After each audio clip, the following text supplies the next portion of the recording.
The date was March 15, 2025. Spring had barely touched Mumbai. The usual vibrant pulse of the metropolis was shattered. An attack, brutal and sudden, ripped through the city's heart. Coordinated explosions and gunfire echoed through crowded streets. Fear, a cold serpent, coiled around millions. India pointed a firm finger east. Across the border, Pakistan denied any involvement. The accusations were swift, the denials just as fast. But the seeds of a greater conflict were sown that day. The world watched, a familiar dread settling in. This was not a new script, but the actors were more heavily armed, the stakes terrifyingly higher than before. The attack bore the hallmarks of sophisticated planning. Militants, well-trained and heavily armed, targeted civilian hubs. They aimed for maximum chaos, maximum terror. The financial district, a symbol of India's economic might, was hit. So were transport networks, designed to cripple the city. Indian intelligence agencies immediately began sifting through the digital and human debris. They claimed the digital footprints led unmistakably to servers and handlers operating from within Pakistan. The familiar names of militant groups, long thorns in India's side, resurfaced in intelligence briefings. The Indian government, under immense public pressure, vowed a response that would be remembered. The airwaves crackled with condemnations and counterclaims. News channels, both domestic and international, ran non-stop coverage. Analysts debated the implications, the potential for escalation. The phrase Pakistan-based militant groups became a common refrain in Indian media. Pakistan, through its Foreign Office, issued strong rebuttals. They offered condolences to the victims but vehemently rejected any linkage to state or non-state actors on their soil. They called for a joint investigation, an offer India dismissed as a delaying tactic. The diplomatic temperature plummeted. Trust, already a scarce commodity between the two nations, evaporated completely. The initial shockwaves of the Mumbai attack rippled outwards. Global markets trembled. Foreign governments issued travel advisories. The incident served as a grim prologue. It was the spark that fell on dry tinder. The underlying tensions, rooted in decades of mistrust and territorial disputes, were already at a dangerously high level. This act of terror was not just an isolated tragedy. It was the first shot fired in a conflict that threatened to engulf the subcontinent. The shadows of war began to lengthen, stretching ominously towards an uncertain future. The ordinary citizens of both nations held their breath, praying for peace but bracing for the storm. The fragile peace, if it could even be called that, did not last. On April 22, 2025, the picturesque valleys of Indian-administered Kashmir witnessed a scene of horror. A bus carrying Indian tourists, seeking respite in the mountains, was ambushed. The attack was merciless. 26 souls perished, their holiday turned into a nightmare. The snow-capped peaks, usually serene, were stained crimson. India's grief quickly turned to fury. The government in New Delhi wasted no time. They declared Pakistan directly responsible for orchestrating this massacre. The charge was explosive, the denial from Islamabad immediate and absolute. Diplomatic ties already frayed were formally severed. Ambassadors were recalled. The dogs of war were straining at their leashes. The Kashmiri massacre acted as the final catalyst. India's leadership, facing domestic outrage and calls for decisive action, prepared its response. The rhetoric hardened. Prime Minister Parvathaneni Harish addressed the nation, his words grave. He spoke of a nation's patience tested beyond its limits. He promised that the perpetrators and their sponsors would pay a heavy price. Across the border, Pakistani Prime Minister Shehbaz Sharif convened emergency meetings with his military commanders. He warned India against any misadventure, stating Pakistan was ready to defend its sovereignty. The subcontinent teetered on the brink. The international community watched with bated breath. their calls for restraint sounding increasingly hollow against the drumbeat of impending war. On May 7, 2025, India unleashed its retaliatory might. Operation Vajra Praha, as it was codenamed, saw Indian Air Force jets streak across the line of control. 9 specific locations were targeted. These sites, according to Indian intelligence, were key terrorist infrastructure.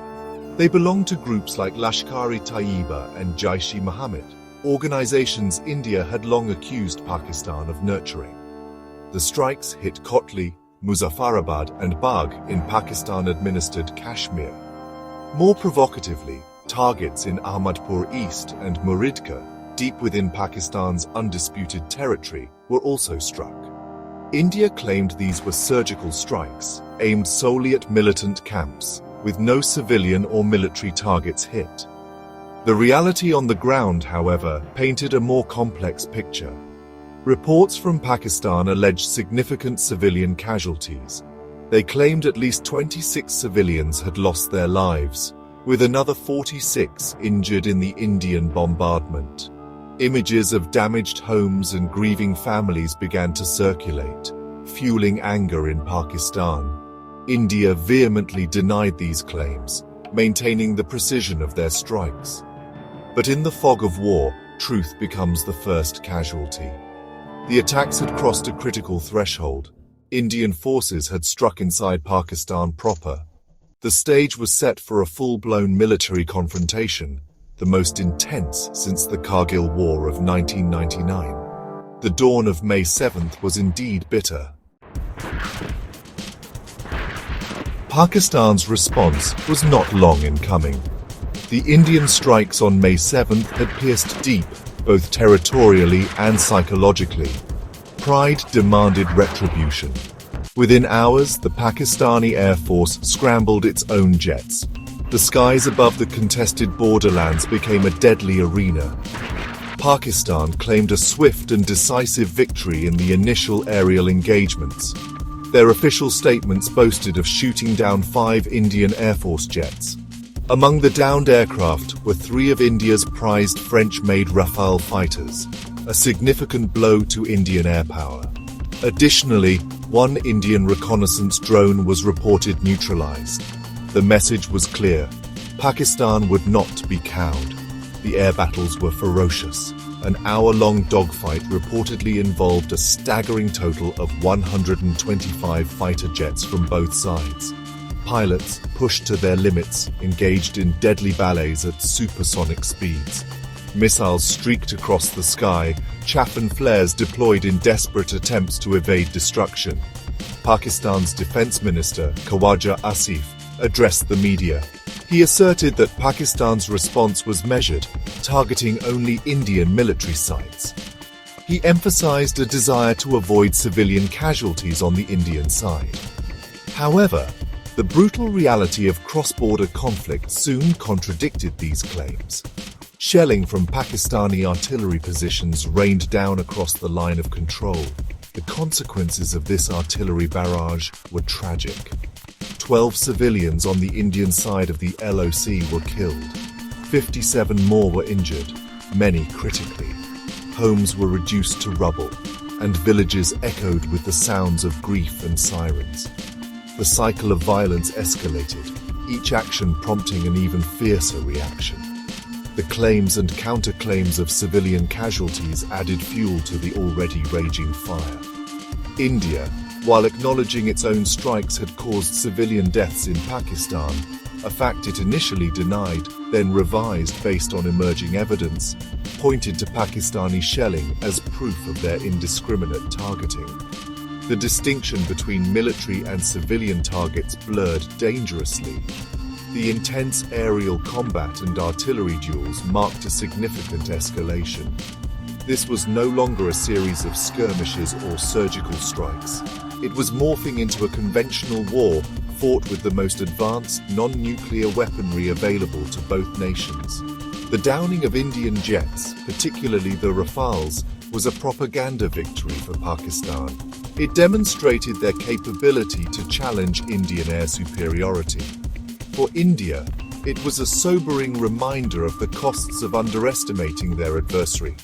The skies, once a symbol of boundless freedom, were now shattered by the steel talons of war, reflecting the fractured peace on the ground below. As the cannons roared and jets dueled, India played a new, devastating card. It unilaterally suspended the Indus Waters Treaty of 1960. This decades-old agreement, brokered by the World Bank, governed the sharing of waters from the Indus River system. It had survived previous wars and numerous standoffs. Its suspension was a move of profound consequence. India declared that Pakistan's alleged support for terrorism voided its obligations under the treaty. The flow of vital waters, the lifeblood for millions in agrarian Pakistan, was now under threat. This was not merely a military or diplomatic escalation. It was an act that struck at the very survival of a nation. Pakistan's reaction was one of outrage and alarm. Ambassador Usman Jadoon, Pakistan's deputy permanent representative to the UN, condemned India's action in the strongest possible terms. He labeled it a grave violation of international law. He accused India of weaponizing water, a tactic that threatened to unleash a humanitarian catastrophe of unimaginable proportions. Over 240 million people in Pakistan, particularly in its agricultural heartlands of Punjab and Sindh, depended directly on the waters of the Indus and its tributaries. The prospect of significantly reduced flow was terrifying.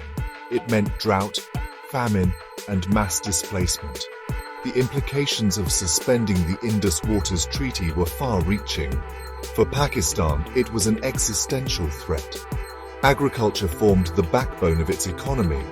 Any disruption to water supply would devastate crop yields, leading to food shortages and economic collapse. The social fabric, already strained by the conflict, could tear apart. Experts warned that weaponizing water resources could set a dangerous precedent globally. It transformed a political and military dispute into an environmental and humanitarian crisis. The move was seen by many in the international community as disproportionate and excessively punitive, potentially radicalizing populations and prolonging the conflict. The decision also highlighted the increasing desperation on both sides. India, by targeting Pakistan's water supply, sought to exert maximum pressure. It was a high-stakes gamble, intended to cripple Pakistan's ability and will to fight. However, it also risked unifying the Pakistani populace against India in an unprecedented way. The Indus River, a symbol of shared heritage for millennia, became another casualty of the conflict. Its waters now a source of bitter discord rather than sustenance. The suspension of the treaty sent a chilling message. In this war, no lever of power, however devastating to civilian life, was off limits. The very earth was now a weapon. Section 5. The Algorithmic Battlefield, Warfare Reimagined. This 2025 conflict was not just a rehash of old border wars. It was a brutal showcase of futuristic warfare technologies. Both India and Pakistan deployed an arsenal that blurred the lines between human and machine. Advanced drone swarms became ubiquitous. These were not solitary predators of old. Instead, vast networks of unmanned aerial vehicles filled the skies. They performed intricate surveillance missions, relaying real-time battlefield data. They executed precision strikes with chilling accuracy. Most unsettling was their capacity for autonomous decision-making, powered by sophisticated artificial intelligence. The kill chain was shortening, human oversight diminishing. Cyberattacks became a parallel front, as critical as any physical battlefield. Both nations launched debilitating assaults on each other's digital infrastructure. Power grids flickered and died, plunging cities into darkness. Communication networks collapsed, sowing confusion and hampering emergency responses. Financial systems were targeted, attempting to destabilize economies. Even water management systems, already critical due to the Indus dispute, faced digital sabotage. The cyber domain was a shadowy war zone, where anonymous combatants waged battles with lines of code, causing widespread disruption and panic among civilian populations. The interconnectedness of modern society became its vulnerability. The ground war also saw the introduction of terrifying new weapons. AI-guided tanks rumbled across the contested territories. These formidable machines, equipped with advanced sensors and processors, were capable of making real-time tactical decisions.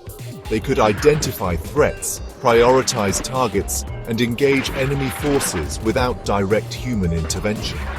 This raised profound ethical questions about autonomous killing machines, but in the heat of conflict, such concerns were often sidelined by perceived military necessity. The battlefield was becoming faster, deadlier, and increasingly opaque to human commanders struggling to keep pace with their own creations. Missile strikes punctuated the conflict with terrifying regularity. Both India and Pakistan exchanged volleys, targeting military bases, airfields, and strategic assets. Guided by satellite imagery and sophisticated targeting systems, these missiles often found their mark. However, the proximity of military installations to civilian areas meant that collateral damage was frequent and horrifying. Residential neighborhoods were inadvertently hit, adding to the civilian death toll.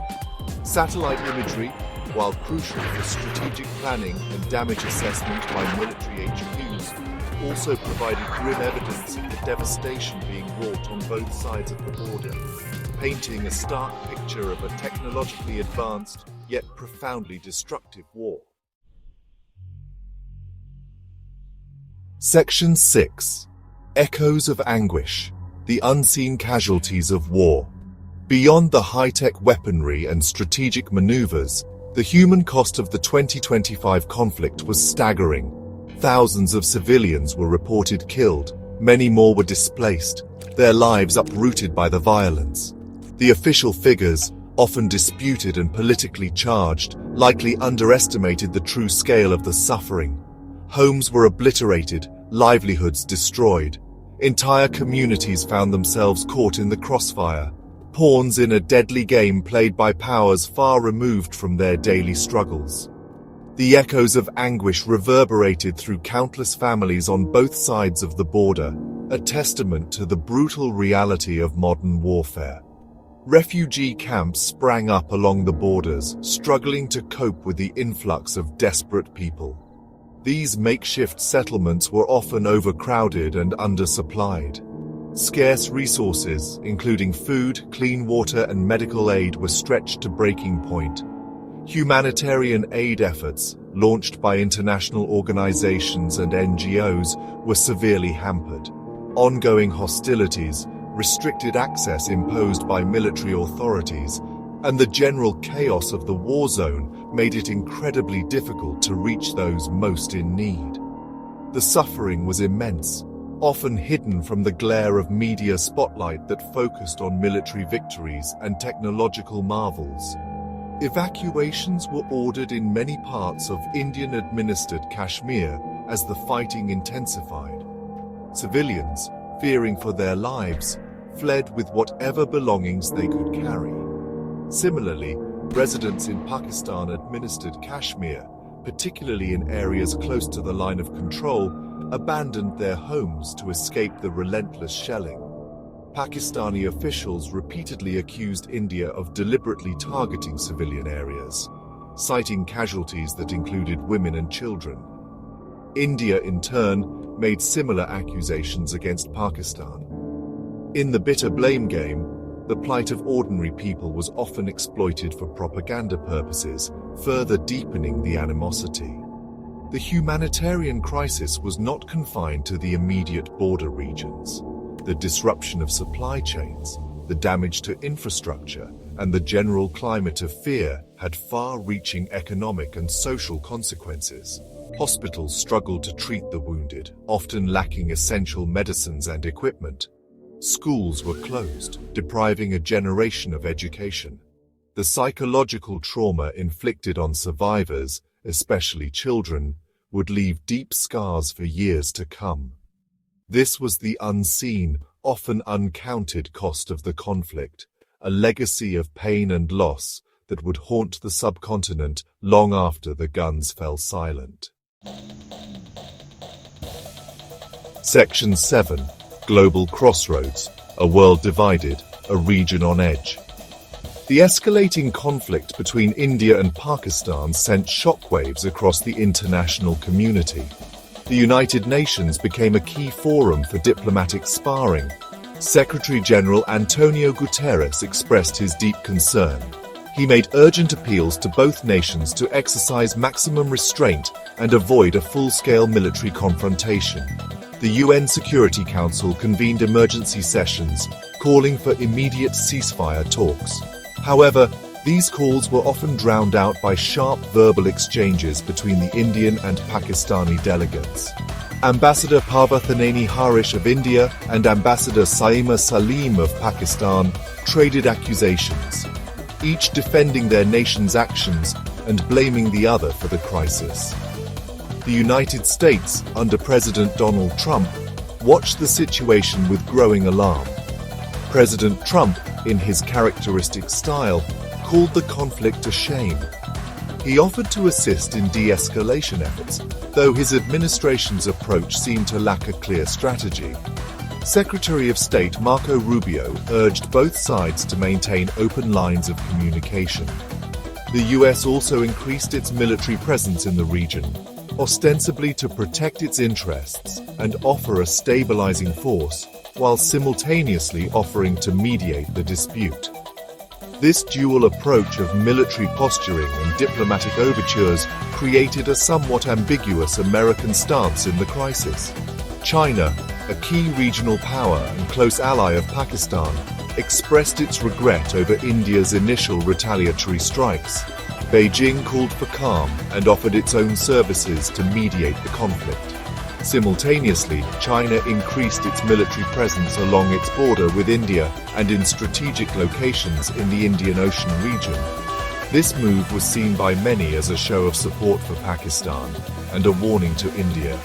The involvement of global powers, each with its own geopolitical interests, transformed the Indo-Pak conflict into a complex international chess game, where every move had wider implications for regional stability and global power dynamics. Other nations also voiced their concerns. The United Arab Emirates, Japan, Russia, and Turkey all issued statements calling for restraint and dialogue. Neighboring countries like Afghanistan and Iran were on high alert. They feared the spillover effects of the conflict, including refugee flows and the potential for regional destabilization. The intense fighting, coupled with the deployment of advanced weaponry, created a volatile situation. The world watched nervously, acutely aware that this was not just a regional squabble. It was a crisis with the potential to draw in major powers and reshape the geopolitical landscape of Asia. Section 8. The doomsday clock ticks, nuclear shadows loom large. The most terrifying dimension of the 2025 India-Pakistan conflict was unspoken, yet omnipresent: the nuclear threat. Both nations were declared nuclear powers. They possessed arsenals capable of inflicting unimaginable destruction. This stark reality added a chilling layer of risk to every military maneuver, every political statement. The conflict, already devastating in its conventional form, carried the constant, horrifying possibility of escalating into a nuclear exchange. The leadership in New Delhi and Islamabad were acutely aware of this, yet the momentum of war threatened to drag them towards a precipice from which there might be no return. The deployment of advanced warfare technologies, paradoxically, increased the nuclear risk. Drone swarms, AI-guided systems, and cyberattacks created a battlefield characterized by speed and opacity. The potential for miscalculation or accidental escalation was dangerously high. What if an AI-guided system misinterpreted data and recommended a preemptive strike? What if a cyber attack successfully blinded one side's command and control systems, leading them to assume the worst? The shortened decision-making cycles driven by technology left little room for error or de-escalation. The fog of war was thicker than ever, and within it lurked the spectre of nuclear annihilation. International observers and arms control experts watched with mounting horror. They warned that any use of nuclear weapons, even a limited tactical exchange, could quickly spiral out of control. The environmental consequences of a nuclear war in the subcontinent would be catastrophic, leading to a nuclear winter that could affect global climate and agriculture. The humanitarian toll would be beyond comprehension. The fact that both countries had relatively close strike capabilities meant that warning times were minimal, further compressing the window for any rational decision-making once the nuclear threshold was crossed. The world held its breath, praying that sanity would prevail. The leaders of both India and Pakistan faced immense pressure. Hawkish elements within their respective establishments might push for more aggressive postures. The very existence of nuclear weapons, intended as a deterrent, now seemed to fuel the crisis. Each side had to consider the other's nuclear red lines, but in the heat of conflict, these lines could become blurred or tragically misjudged. The doomsday clock, that symbolic measure of humanity's proximity to global catastrophe, felt like it was ticking ever faster. The shadows of the Indus were now intertwined with the even darker shadows of a potential nuclear winter.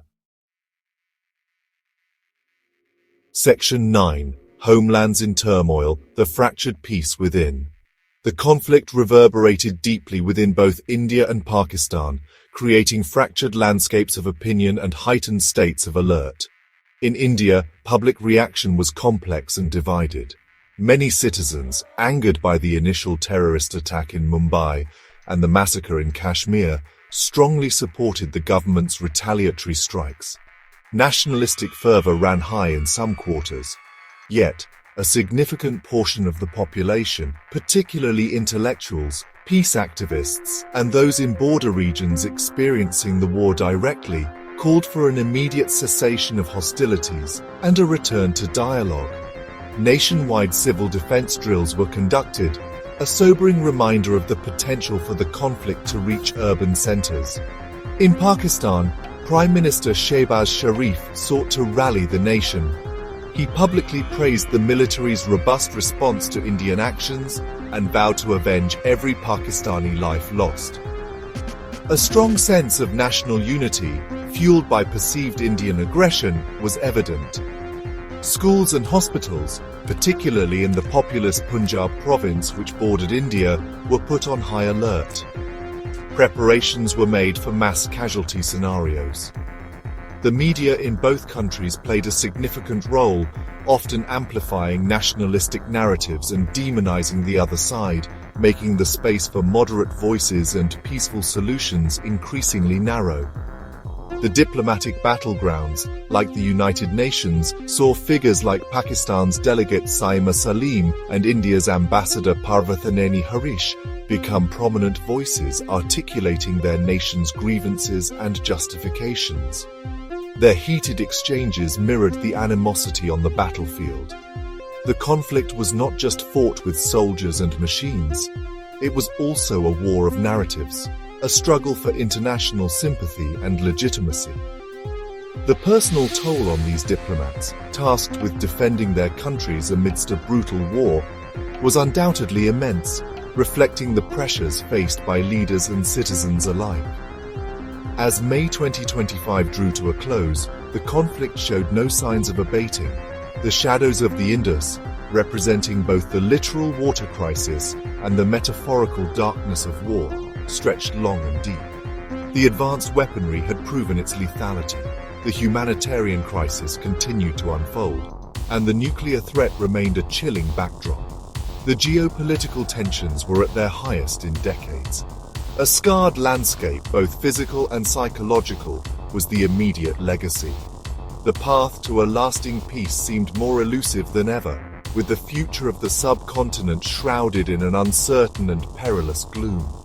The echoes of this war would resonate for generations.